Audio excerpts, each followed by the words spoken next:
দেশনেত্রী বেগম খালেদা জিয়ার জন্য দোয়া করবেন। সামনে আসে, সামনে আসে,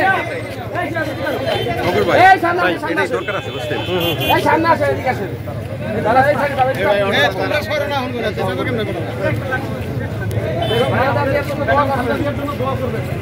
যাওয়ার জায়গা দিও, যাওয়ার জায়গা দিও। দোয়া করবেন।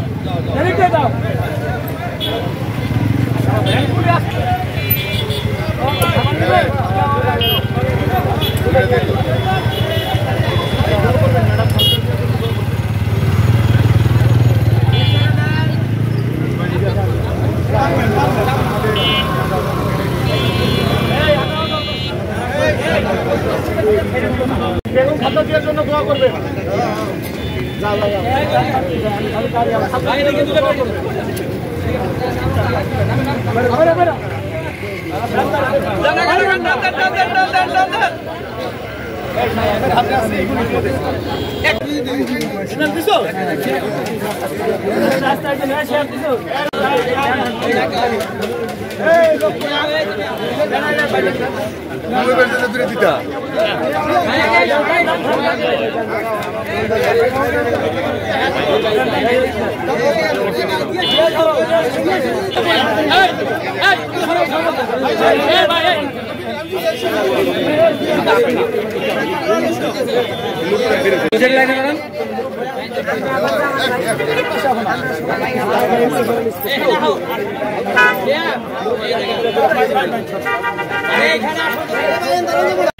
দেশনেত্রী বেগম খালেদা জিয়া তিনি অনেক অসুস্থ।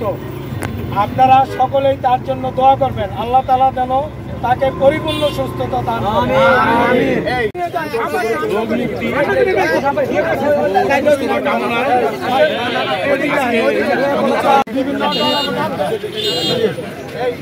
মুরব্বীরা একজন একজন করে আইসেন সামনে, আইসেন একজন একজন করে আইসেন।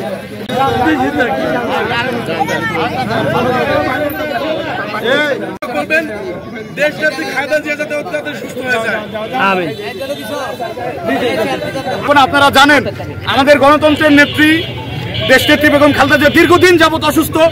তিনি আপনাদের দেশবাসীর সবার দোয়ায় আমরা এখনো তাকে বাঁচিয়ে রেখেছেন। আমরা দেশনেত্রী বেগম খালেদা জিয়ার সুস্থতার জন্য আজকে শিবচর উপজেলা বিএনপির পক্ষ থেকে আমরা কিছু সমাজের সুবিধা বঞ্চিত মানুষের জন্য আমরা কিছু রান্না করা খাবারের আয়োজন করেছিলাম।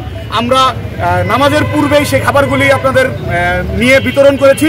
আপনারা আপনাদের এই শিবচরের আমাদের যে গণমাধ্যম কর্মীরা রয়েছেন, আপনাদের এই গণমাধ্যম কর্মীদের মাধ্যমে আমি আমাদের মাতৃতুল্য এই নেত্রী গণতন্ত্রের জন্য আজীবন আপসহীন সংগ্রাম করা আমাদের এই প্রিয় নেত্রীর জন্য আমরা আপনাদের কাছে দোয়া চাই। আপনারা শিবচরবাসীকে আমাদের এই দোয়ার বার্তাটা পৌঁছে দেবেন।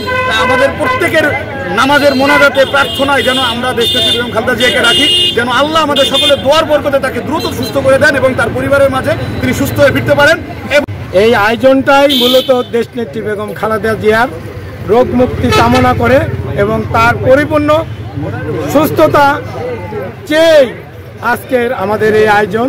এই আয়োজনে আমাদের আজকের আয়োজনটা গরিব দুঃখী মানুষের মাঝে রান্না করা, খাবার বিতরণ করা এবং মসজিদে দোয়ার আয়োজন আছে।